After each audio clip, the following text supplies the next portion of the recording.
You guys. Welcome to Miss Howell's 8th grade physical science class. I'm Miss Howell and I am going to go through a little information with you about my 8th grade physical science class.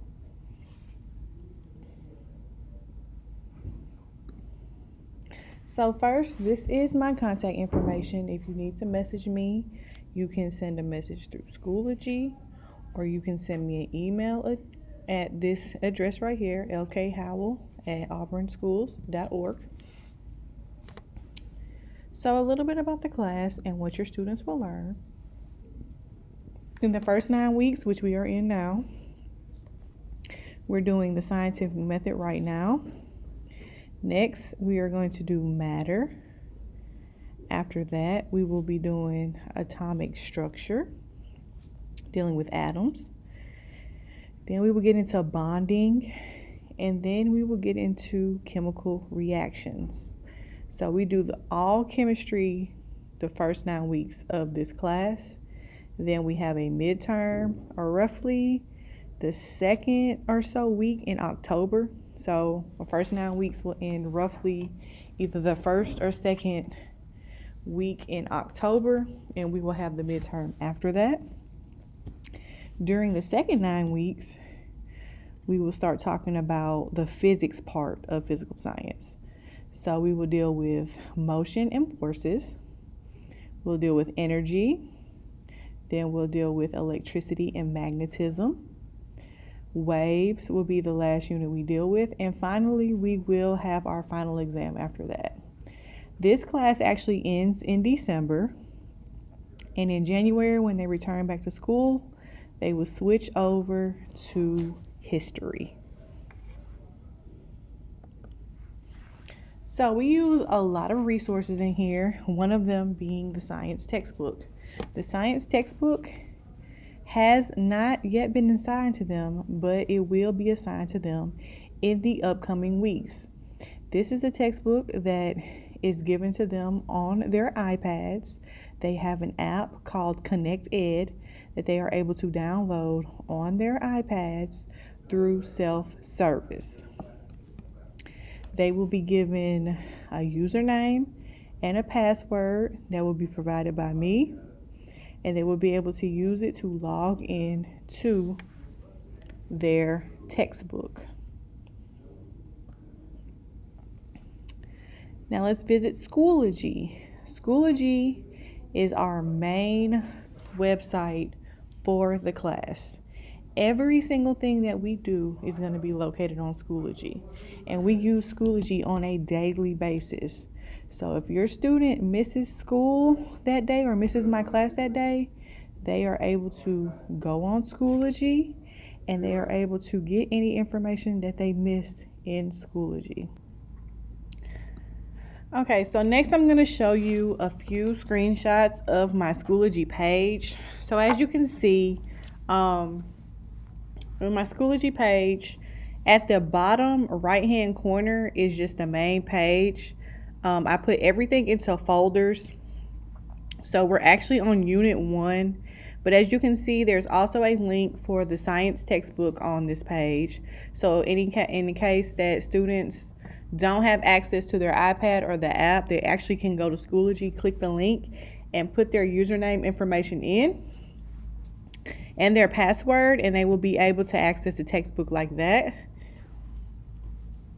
I also have important first day things, which is also at the top of this page, and it has meet the teacher in it, so information about me, a supply list, the syllabus for the class if you want to check that out, and then just beginning of the year information that I tell all of my students.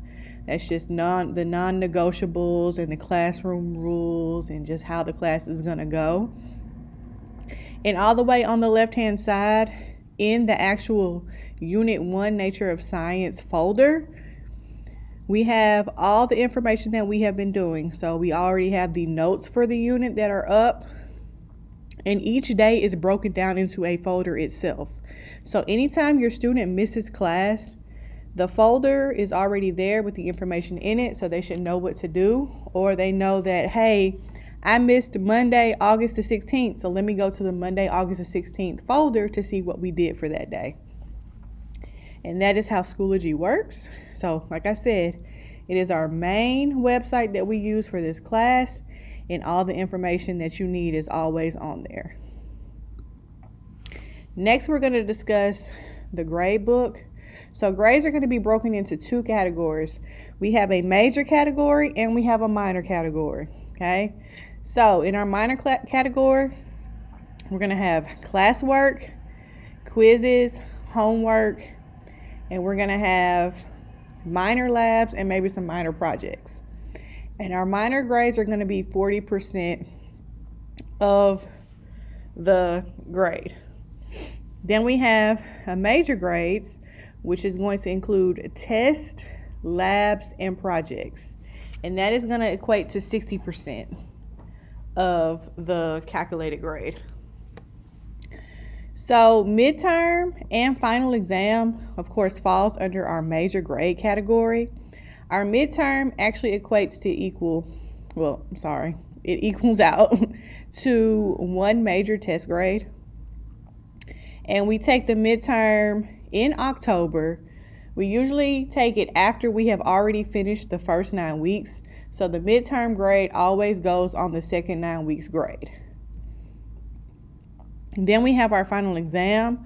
Our final exam is what we will take in December before you exit out of the class. And it actually calculates to be 2 major test grades. So the final, again, counts for 2 major test grades. And that in turn brings us to 1s and 0s also that you might see in the grade book. So anytime that you see a 1 in the grade book, it just represents that that student has that capability of making up the assignment. It could be a different case-by-case scenario that allows a student to be able to make up an assignment. So anytime you see a 1 in the grade book, the student is able to make up that assignment. Now, once the time passes for that student to make up the assignment, the grade will turn into a 0. Once the grade turns into a 0, they will not have a chance to make up that assignment. It will stay a 0. You can have a 0 for different reasons. 1, because you did not make up your assignment. 2, because you missed all of the questions. There will be a comment in for a 0 to let you know what happened and why there is a 0 in for that grade. And we also have late work. So the thing about late work is if I am checking assignment to see is it completed, I will not accept the work late. That is only if I'm checking to see if the assignment has just been completed. Now, if the student was out the day I checked to see was it completed, that is a different case-by-case scenario, which I will accept then. But if the student was not out and did not have the completed assignment, they will receive a 0 for it, and it will be late, and I will not take it. If I am checking to see if answers are correct, so if I'm checking for correctness, I will 100% accept late work. The only thing is they will have a 10% penalty each day that their assignment is late. And this is a case-by-case basis. Other than that, that's pretty much how physical science works. Again, I'm Ms. Howell. If you have any questions, please do not hesitate to email me or reach out to me on Schoology. And I hope that you have a wonderful rest of your day.